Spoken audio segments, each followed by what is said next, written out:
अजीज दोस्तों, अस्सलाम वालेकुम, नमस्ते, सत श्री अकाल, जय जिनेंद्रा, गुड आफ्टरनून। अजीज दोस्तों, कुछ यूरोप की, कुछ सऊदीया इसराइल की, कुछ ऐसी ग्लोबल कुछ खबरें हैं मेरे पास जो शायद आपके इंटरेस्ट में हों। उससे पहले दो तीन छोटी मोटी चीज़ें आपके सामने रखना चाहूँगा। प्रवीण भाई हैं, यहाँ लंदन में होते हैं, सनातन के हवाले से काफ़ी काम करते हैं।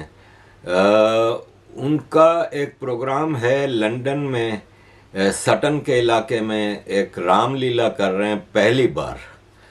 और लोकल यहाँ के जो आर्टिस्ट हैं और प्रेजेंटर श्री रवि शर्मा जो रेडियो जॉकी हैं, वो इसको प्रेजेंट करेंगे, होस्ट करेंगे। और 28-29 अक्टूबर को शाम 5 से 8 बजे तक थॉमस वाल सेंटर सटन में ये प्रोग्राम होगा। यूके के रेसिडेंट्स ज़्यादा से ज़्यादा अपने बच्चों को, अपनी फैमिली को लेकर इसमें शिरकत करेंगे, तो सनातन का कुछ फैमिलीज़ को इन्फॉर्मेशन भी होगी और ऑर्गेनाइजर्स को इंकरेजमेंट होगी नेक्स्ट टाइम ऐसे प्रोग्राम करने में। दूसरा, अजीज़ दोस्तों, मेरे एक मित्र हैं जो मेरे गांव आजक के करीब रहते हैं और वहाँ पे कुछ इंसान की खिदमत का काम करते हैं। जैसे कि ये एक्चुअली यूके में और शायद मॉरिशस में डॉक्टर थे और अब रिटायरमेंट के बाद अपने लोगों की खिदमत का जज्बा लेके गुजरात में, सौराष्ट्र में, हमारे गांव के पास फ्री हॉस्पिटल में काम करते हैं और मरीज़ों का इलाज करते हैं। तो अभी इन्होंने मेरे गांव, मेरे पिताजी जहाँ पैदा हुए थे, आजक गांव, वहाँ पे उन्होंने मेडिकल कैंप लगाया था और वहाँ पे लोगों को मेरे बारे में भी बातचीत की थी। और मुझे पहले से ही बता रहे थे काफ़ी अरसे से कि मैं वहाँ पे एक मेडिकल कैंप लगा रहा हूँ जहाँ पे वहाँ पे लोगों को फ्री में इलाज करूँगा। तो वो वहाँ पे गए थे और उन्होंने वहाँ पे काफ़ी अच्छा एक मेडिकल कैंप लगाया। मुझे तस्वीरें, वीडियो इन्होंने भेजी तो मुझे अपने गांव की याद ताज़ा हो गई। अजीज़ दोस्तों, आखिरी बात, इसके बाद मैं अफेयर्स की तरफ जाता हूं कि दो मित्र हैं, एक किशोर केवल राम जी और एक सुशील वल्लभ दास जी। ये बहरीन में होते हैं और काफ़ी सनातन के हवाले से, इंडियन कम्युनिटी के हवाले से वहाँ पे काम कर रहे हैं और मैं उनको धन्यवाद कहूँगा कि इस तरह हम अपने बिजनेस, अपनी जॉब, अपनी फैमिलीज़, जो प्रायोरिटीज़ ऑफ लाइफ हैं, इसमें अगर हम देश और धर्म को भी अपनी प्रायोरिटीज़ में शामिल करके इस तरह अपनी कम्युनिटी की खिदमत करेंगे तो यूनिटी भी बढ़ेगी, ज़रूरतमंदों की मदद भी हो जाएगी। हैविंग सेड दैट, अजीज़ दोस्तों, चलते हैं इश्यूज़ की तरफ। और इश्यूज़ में जो सबसे इम्पोर्टेंट इस वक्त मेरे पास इशू है ना, वो है यूके के हवाले से कुछ चीज़ें आपके सामने रखना चाहूँगा। तमाम मुसलमानों को मुबारक हो कि उनका पैगाम नफ़रत बड़ी तेज़ी से दुनिया में फैल रहा है। अब यूके में एक हिजाब वाली लड़की का स्टैचू बनाया गया है और ये पहला स्टैचू है जिसमें हिजाब को सपोर्ट करने के लिए या हिजाब को इनकरेज करने के लिए ये एक स्टैचू डाला गया है, जिससे मैं समझता हूँ कि एक ऑपरेशन, एक ज़बरदस्ती, एक औरत के हुकूक के ख़िलाफ़ ये इंग्लैंड जैसी फ्री सोसाइटी में अगर इस तरह के स्टैचूज़ और हिजाब को प्रोमोट किया जाएगा तो दैट इज़ वेरी रॉन्ग। हिजाब is never ever good for women. आप उसको औरतों की भलाई का वो कर ही नहीं सकते। अगर इतना ही औरतों की हिफाजत की ज़रूरत है तो आदमियों को हिजाब पहनाओ, आदमियों की आंखें बंद करो।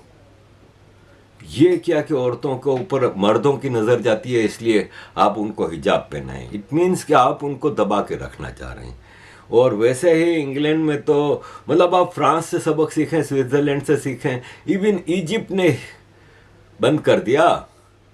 आपको मतलब इंग्लैंड में मुझे समझ नहीं आ रही कि वो किस तरह की सोसाइटी को बिल्ड करना चाह रहे हैं और किस तरह ये एक ट्रेंड सेट कर रहे हैं किस हद तक अपीसमेंट है अभी भी आपको समझ नहीं आई। बर्मिंघम की population 29.9% Muslim, Bradford 30.5, Manchester 22.3, Leicester 23.5, Blackburn 35%, Luton 32%, Slough 29%, मतलब मैं लिस्ट आपको दिखाता जाऊं। Pendle 26%, Oldham 24%, Barking and Dagenham 24%, मतलब हद हो गई। Newham 34%, 31% in Redbridge, 39% Tower Hamlets. कहाँ लेके जा रहे हैं? सारे बड़े मेजर शहर यहाँ पे मेजॉरिटी उनकी हो गई। ये रूलर ये ले आते हैं, अपने मेयर ले आते हैं, अपने एमपीज लाते हैं और फिर इस तरह के हिजाबी काम करते हैं। अजीज दोस्तों, ये हमारे पोलैंड के president member of European parliament हैं। इन्होंने एक स्पीच की है और इन्होंने खुल के बोला है। ये तार्जेस्की हैं, डोमिनिक तार्जेस्की। मैं इनसे मिला हूँ 2-3 बार, जब मैं ब्रसल्स में था तब भी मिला हूँ, और ये जिनीवा भी आए थे आज से कुछ साल पहले, तो मैं इनसे मिला हूँ। बड़ी ज़बरदस्त शख्सियत हैं और बड़ा लिबरल किस्म का वो है। इनकी ज़रा पहले 1-1.5 मिनट की स्पीच ज़रा देख लें, फिर मैं आता हूँ। Thank you, Mr. President. Dear leftists, I'm very happy to take part in this debate about democracy in Europe. So let me give you some example of very major democracy in Poland, over 1,000 years of tradition of Polish nation. Polish nation rejected you, dear leftists, 8 times. 8 times in a row you have lost elections in Poland. So get used to it, because you're going to lose again. That's number one. Let me give you some data about Poland and Polish democracy. The lowest unemployment in European Union is Poland. The highest GDP after COVID in European Union is Poland. One of the lowest debts in European Union is Poland. So don't give us this rubbish about the need of educated immigration, as we heard yesterday. We don't need your doctors, we don't need your engineers. Take them all and pay for them. We don't need them. You know why? Because there is a 0 terrorist attacks in Poland. Why? Because there is no illegal migration in Poland. So don't give me this look, don't give me these arguments about the populism, because this is a fact. This is your data from Eurostat. So we don't need your engineers, we don't need your doctors. Take them. Do not teach us. Do not teach us about democracy, because we know what the democracy is. So learn from Poland, be like Poland. Thank you very much.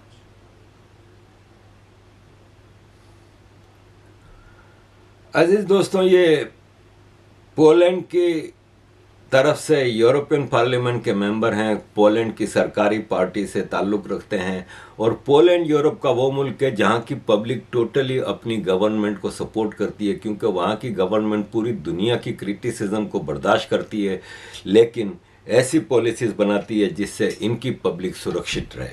देखें, ये Eritrea के एक festival था, Eritrea के लोगों का, Stuttgart Germany में। Dozens of लोग जख्मी हो गए, आपस में ये लोग एक दूसरे को मारने लगे। इस हद तक स्कैंडिनेविया, स्वीडन, जर्मनी में इस हद तक क्राइम बढ़ गया है, इस हद तक रेप, गैंग रेप, इवन लड़कों के रेप, सब कुछ हो रहा है। इसकी वजह सिर्फ और सिर्फ ये है कि माइग्रेंट्स आ रहे हैं, कश्तियाँ भर भर के माइग्रेंट्स आ रहे हैं।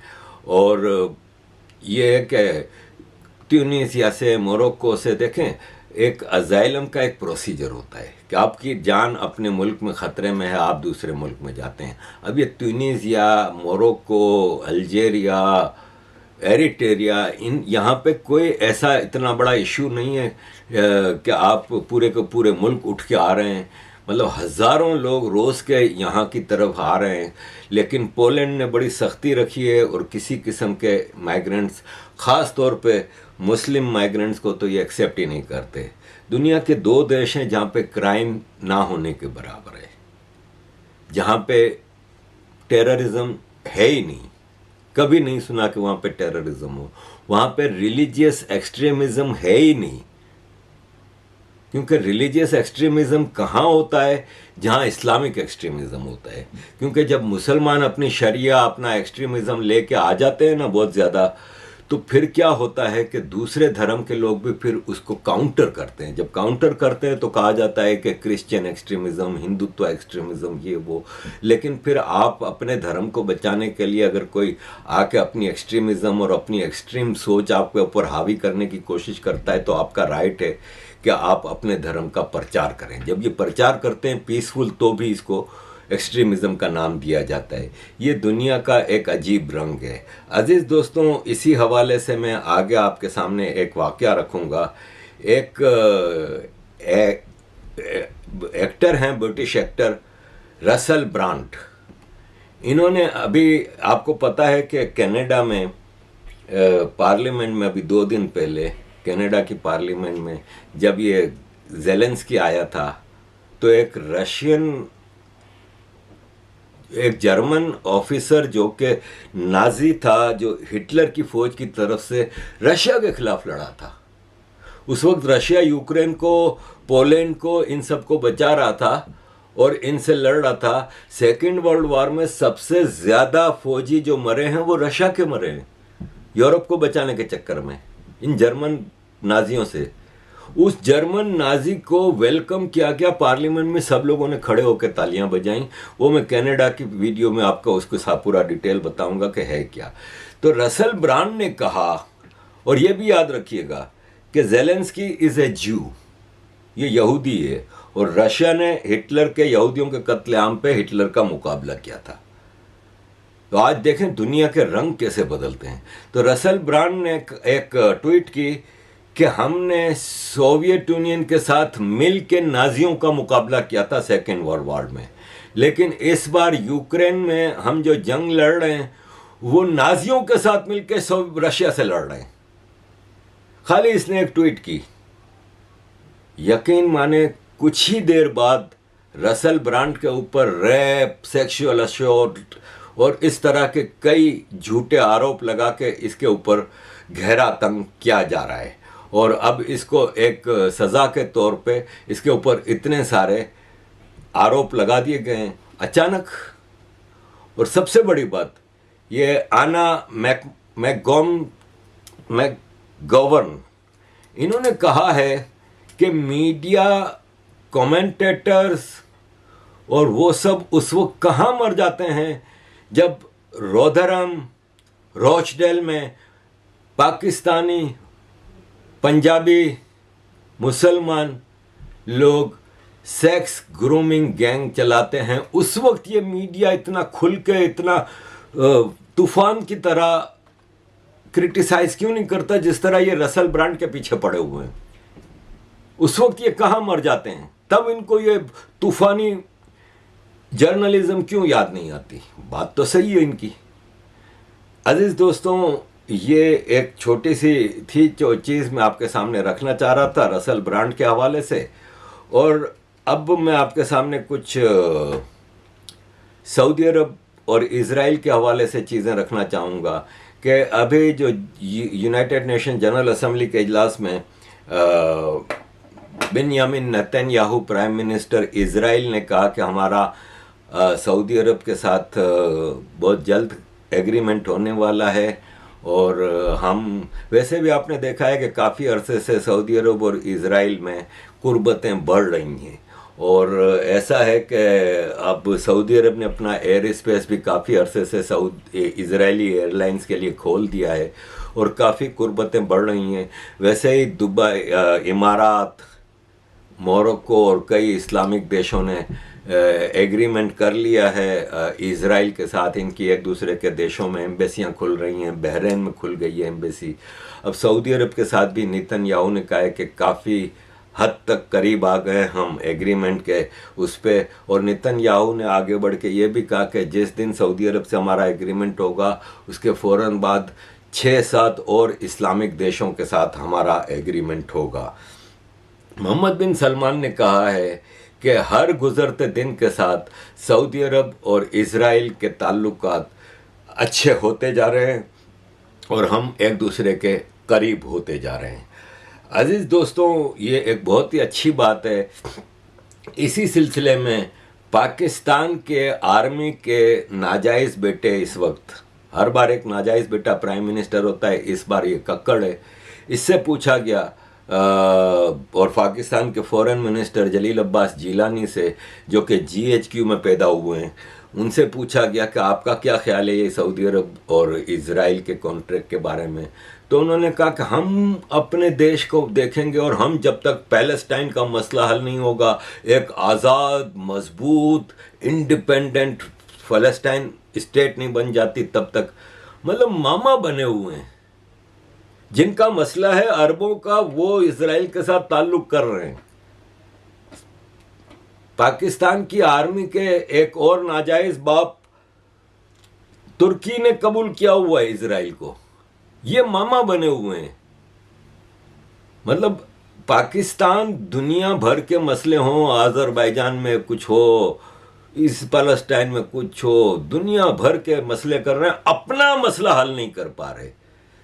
तो अजीज दोस्तों, इज़राइल के अरबों के साथ मसला किसका था? अरब और इज़राइल का। मामा कौन बना हुआ है? पाकिस्तान।